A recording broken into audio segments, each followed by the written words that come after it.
Welcome everyone on my YouTube channel. ये thermal physics का जो सीरीज चल रहा है, हमने उसमें पढ़ा दिया काइनेटिक थ्योरी ऑफ गैसेस यानी KTG जिसे बोलते हैं, थर्मोडायनेमिक्स ये हो गए हैं। इसके बाद ये जो थोड़ा सा बचा हुआ चैप्टर है थर्मोडायनेमिक्स में, थोड़ा सा पार्ट होता है यानी थर्मल फिजिक्स का ही पार्ट है, जिसमें हम पढ़ेंगे। देखो थर्मल फिजिक्स के बारे में लिखा है टेम्परेचर एंड थर्मल एक्सपेंशन, यानी टेम्परेचर क्या होता है और थर्मल एक्सपेंशन क्या होता है, इसी के बारे में आप होते हैं। तो हीट थोड़ा सा लंबा चैप्टर है, यानी एक तरीके से बोल सकते हो थर्मल फिजिक्स ही काफ़ी लंबा चैप्टर है, जिसमें से 2-3 चैप्टर हो चुके हैं और वो आपको प्लेलिस्ट में मिल जाएंगे देखने को, तो आप वहाँ से जा कर के चेक कर सकते हो और देख सकते हो। और उसके बाद आप यहाँ से देखोगे तो आपको चीज़ें समझ में आएंगी। अगर आप उसने पीछे भी नहीं देखा है तब भी यहाँ से पढ़ोगे तो चीज़ें समझ में आएंगी, लेकिन ये सीरीज़ वाइज अगर थोड़ा आप पढ़ोगे तो थोड़ा सा ज़्यादा नॉलेज बढ़ेगा आपको चीज़ें समझने में। तो आइए बात कर लेते हैं थर्मल फिजिक्स के बारे में। थर्मल फिजिक्स का मैंने जैसा कि बताया 3-4 लेक्चर हो चुके, तो आप वहाँ प्लेलिस्ट में जाइएगा, चेक करिएगा, आपको मिलेगा वहाँ पे वीडियो सीरीज से मिलेगा। इसके बाद ये जो हमारा चैप्टर है टेम्परेचर एंड थर्मल एक्सपेंशन, यानी टेम्परेचर और थर्मल एक्सपेंशन यानी टेम्परेचर की वजह से चीज़ें एक्सपेंड कैसे होती है उसके बारे में पढ़ने वाले हैं। तो सबसे पहले हम पढ़ लेते हैं temperature and temperature scale. Temperature क्या होता है और टेम्परेचर को मेजर करने के लिए स्केल क्या क्या बनाई गई है। तो सबसे पहले हम टेम्परेचर ही देखते हैं। टेम्परेचर के बारे में मैंने लिखा है डिग्री ऑफ हॉटनेस। टेम्परेचर क्या होती है? डिग्री ऑफ हॉटनेस, यानी कोई बॉडी है कितना हॉट है या फिर कोल्डनेस या उसके कितना ठंडा है, उसको क्या करती है? डिनोट करती है। यानी टेम्परेचर अगर जिसका ज़्यादा होगा इसका मतलब वो बॉडी क्या है? ज़्यादा हॉट है, और अगर टेम्परेचर कम है इसका मतलब वो बॉडी क्या होगी? कोल्ड है। ठीक है। इसके बाद मैंने लिखा हीट ट्रांसफ़र। हीट ट्रांसफ़र, हालांकि इसके बारे में ज़्यादा आप पढ़ोगे हीट वाले चैप्टर में, बस थोड़ा सा मैंने बेसिक रख दिया है कि जो हीट ट्रांसफ़र होगा वो हॉट बॉडी से कोल्ड बॉडी में होगा। ठीक है। और यहाँ पे एक लिखा है मैंने थर्मल इक्विलिब्रियम, यानी कोई भी बॉडी हीट ट्रांसफ़र तब तक करती है या टेम्परेचर का डिस्ट्रीब्यूशन या एनर्जी का ट्रांसफ़र या मास का ट्रांसफ़र तब तक होती है जब तक कि वो चीज़ें क्या हो जाए? इक्विलिब्रियम में हो जाए। यानी यहाँ पे हम पढ़ेंगे इसके बारे में थर्मल इक्विलिब्रियम, चीज़ें थर्मल इक्विलिब्रियम में हो जाए इसकी कंडीशन। ठीक है। अब इसके बारे में मैंने लिखा है थर्मल इक्विलिब्रियम।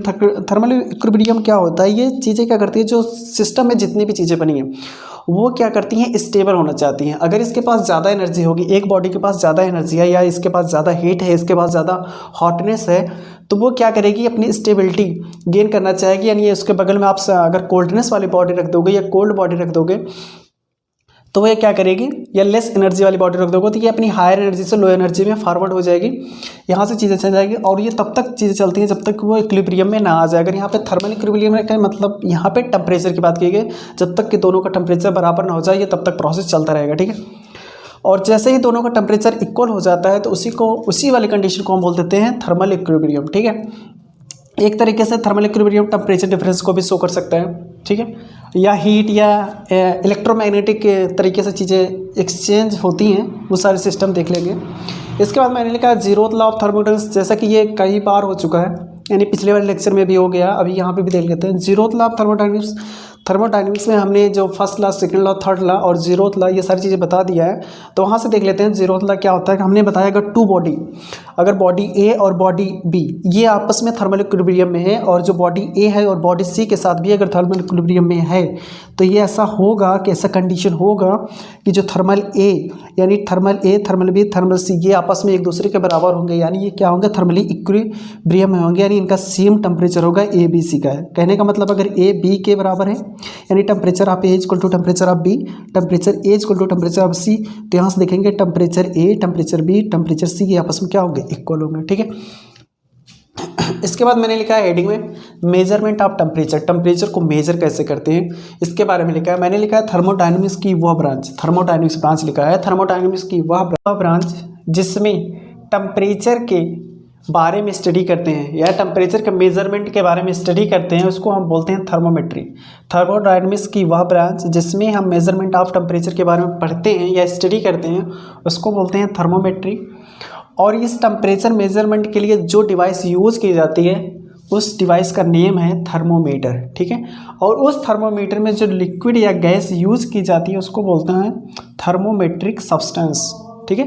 Thermometric substance. यहाँ पे मैंने एक कीवर्ड के तरीके से पूरा सारी चीज़ लिखा है, जिससे आपको ज़्यादा लिखना ना पड़े, बल्कि कम टाइम में ज़्यादा नॉलेज मिल सके और ज़्यादा अंडरस्टैंडिंग हो सके, इसलिए ऐसा सब कुछ किया गया है। ठीक है। सेटअप बनाया गया है। इसके बाद यहाँ पर हम पढ़ लेते हैं डिफरेंट स्केल ऑफ टेम्परेचर, यानी टेम्परेचर को मेजर करने के लिए कितनी डिवाइसेस बनाई गई है, कितनी तरीके की बनाई गई हैं, या किस में मेजर करते हैं, वो सारी चीज़ें पढ़ते हैं। तो यहाँ पे देखो लेगा डिफरेंट स्केल ऑफ टेम्परेचर, यानी किस किस स्केल में हम टेम्परेचर को मेजर कर सकते हैं। तो सबसे पहले मैंने लिखा है the centigrade Celsius scale, centigrade या फिर सेल्सियस स्केल में इसको क्या करते हैं, मेजर कर सकते हैं।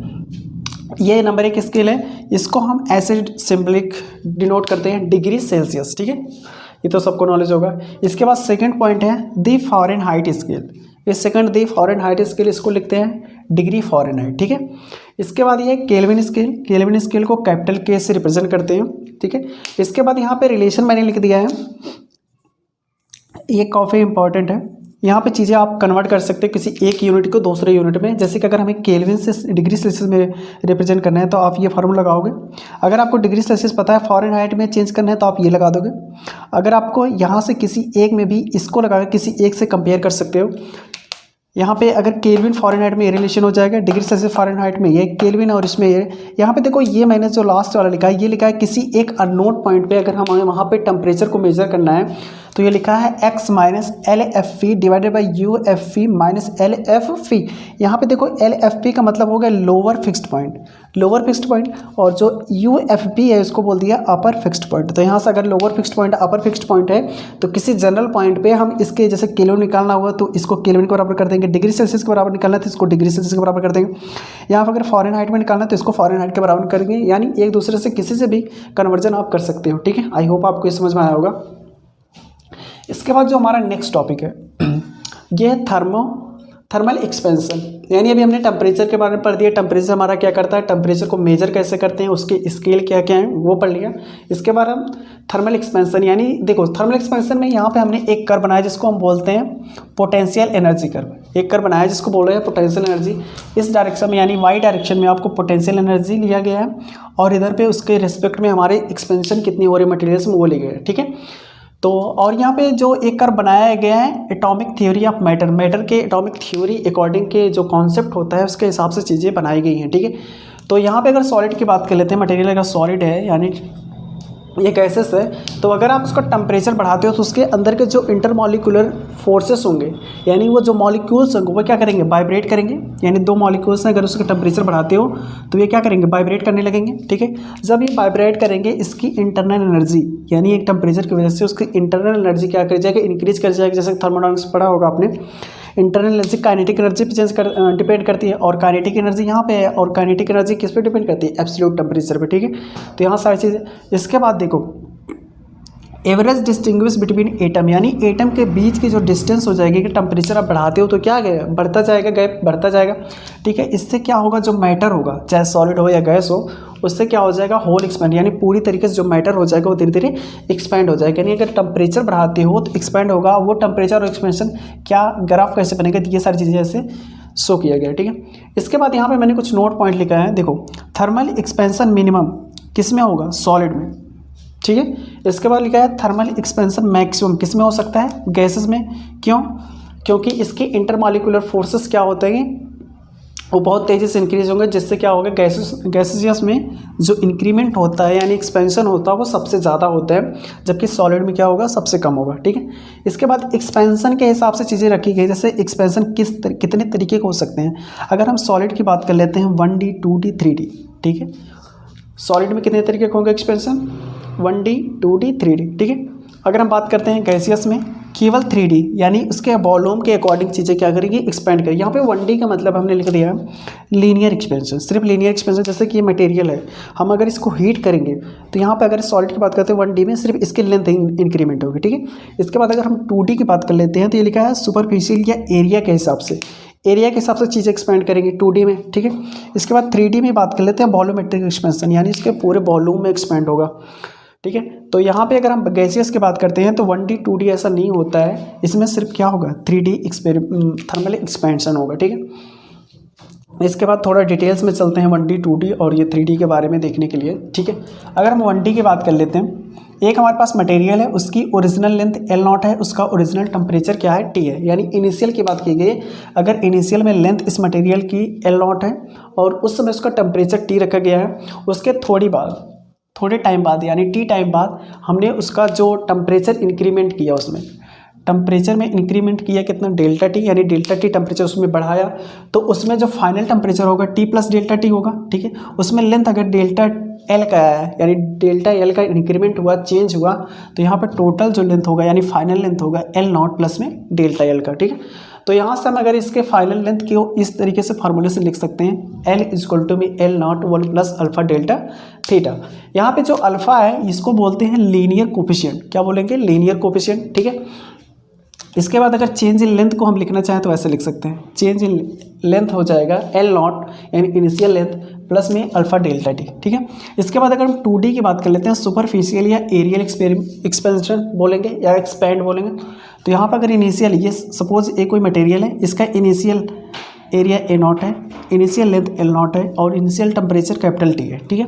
और इसके बाद कुछ टाइम टी बाद, यानी हमने इसका टेम्परेचर में इंक्रीमेंट कर दिया डेल्टा टी, तो फाइनल टेम्परेचर कितना हो गया, टी प्लस डेल्टा टी, ठीक है। इसका लेंथ फाइनल हो जाएगा एल, और अगर उसका फाइनल एरिया कैपिटल ए हो जाएगा, तो यहाँ से हमने ए को लिखे, फाइनल एरिया जो एक्सपेंड होगा वो कितना आएगा, वो हो जाएगा A naught 1 plus beta delta theta.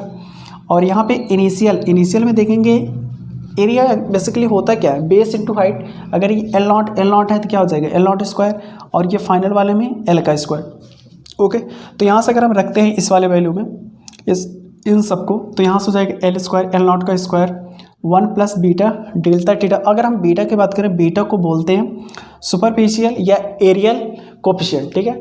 इसके बाद यहाँ से करेंगे, यहाँ से देखो अब दो चीज़ें देखनी, यहाँ पे इस इक्वेशन को देखो, हो गया एल स्क्वायर इक्वल टू में L not 1 plus beta delta था। ये एरियल एक्सपेंशन, एरिया में मतलब एक्स एक्सिस में एक्सपेंड होगा, एक्स एक्सिस में और वाई एक्सिस में, अगर दोनों डायरेक्शन में एक्सपेंड होगा। लेकिन अगर हम ऐसा बोल दें कि ये लीनियर एक्सपेंड हो रहा है, एक बार इधर एक बार इधर, ठीक है। अगर ये लीनियर एक्सपेंड हो रहा है तो यहाँ पे हम इसको एल इसके इस तरीके से लिख सकते हैं, लीनियर के लिए एल इजक्वल टू में L not 1 plus alpha delta theta. तो यहाँ से हो गया L not 1 plus alpha delta theta, लेकिन यहाँ पे एल स्क्वायर यानी एक्स और वाई में हो रहा है, इसलिए इसका क्या हो जाएगा, होल स्क्वायर हो जाएगा, ठीक है। तो यहाँ से इस इक्वेशन से, इन दोनों इक्वेशन से हम लिख सकते हैं, इन दोनों को अगर बराबर करेंगे इन दोनों को, तो यहाँ से आएगा बीटा इजक्वल टू में अल्फा थीटा, ठीक है। यानी अगर ये बोला जाए कि जो अगर लीनियर कोफिशिएंट अल्फा है तो बीटा यानी एरियल कोफिशिएंट क्या होगा, तो वो होगा कितना, उसका 2 टाइम्स होगा, ठीक है।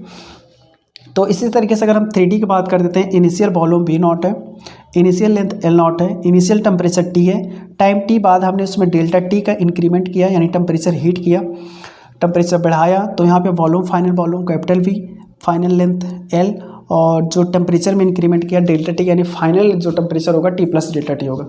तो यहाँ से वॉल्यूम में कुछ इस तरीके से लिख सकते हैं, वॉल्यूम फाइनल वॉल्यूम होगा V not 1 plus gamma delta theta, ठीक है। तो यहाँ पे V नॉट क्या होगा, यानी इनिशियल वॉल्यूम निकाल दोगे, फाइनल वॉल्यूम आप निकाल दोगे। तो यहाँ से ये जैसे ऐसे किया गया है वैसे सेम करोगे, तो यहाँ से देखो एल क्यूब हो जाएगा और ये हो जाएगा L not 1 plus alpha delta theta, ये क्यूब, यानी इसको हम बोल देंगे लीनियर, यानी लीनियर की वजह से L not 1 plus alpha delta theta, ये तीनों एक्स वाई जेड यानी 3D है, तो यहाँ से इसका क्या हो जाएगा, पावर क्यूब हो जाएगा। तो फिर इसको उस फाइनल इनिशियल वाले से अगर कंपेयर करोगे, जैसे वहाँ पे बनाया गया है ऐसे, तो यहाँ से जो अल्फ़ा और बीटा और गामा में जो रिलेशन आएगा कुछ इस तरीके से आएगा, ठीक है। तो यहाँ से alpha ratio beta ratio gamma 1:2:3 हो जाता है, ठीक है। तो ये याद रखना काफ़ी इंपॉर्टेंट है, इन तीनों में जो रिलेशन होगा अल्फ़ा रेशियो बीटा रेशियो और गामा में, ठीक है। तो यहाँ पे मैंने लिख दिया है अल्फ़ा बीटा गामा क्या है, ये कोफिशिएंट है, ये लीनियर कोफिशिएंट हो जाएगा, ये हो जाएगा तुम्हारा एरियल कोफिशिएंट और ये वॉल्यूमेट्रिक कोफिशिएंट हो जाएगा, ठीक है। तो ये सारी चीज़ें रख लेना। यानी यहाँ पे जो अगर बीटा की बात करते हैं 2 टाइम्स अल्फ़ा होता है, जबकि गामा ये हो जाता है कि 3 टाइम्स अल्फ़ा हो जाता है। तो ये सारी चीज़ें मैंने बता दिया इस लेक्चर में। पार्ट 1 में हम यहीं तक पढ़ते हैं, उसके बाद जो नेक्स्ट लेक्चर आएगा उसमें थोड़ा सा इसके और जो नेक्स्ट टॉपिक होगा वो काफ़ी ज़्यादा इंपॉर्टेंट है, हो सकता है इसका एप्लीकेशन आपको देखने को मिले थर्मल एक्सपेंशन का, और सारी चीज़ों में स्ट्रेस निकालना पड़े, स्ट्रेन निकालना पड़े, तो वो सारी चीज़ें जो आप मैकेनिकल प्रॉपर्टीज़ में पढ़ोगे तो वहाँ से भी आपको रिलेशन यहाँ पे देखने को सारी चीज़ें मिलते हैं। तो फिर मिलते हैं फिर नेक्स्ट वीडियो में।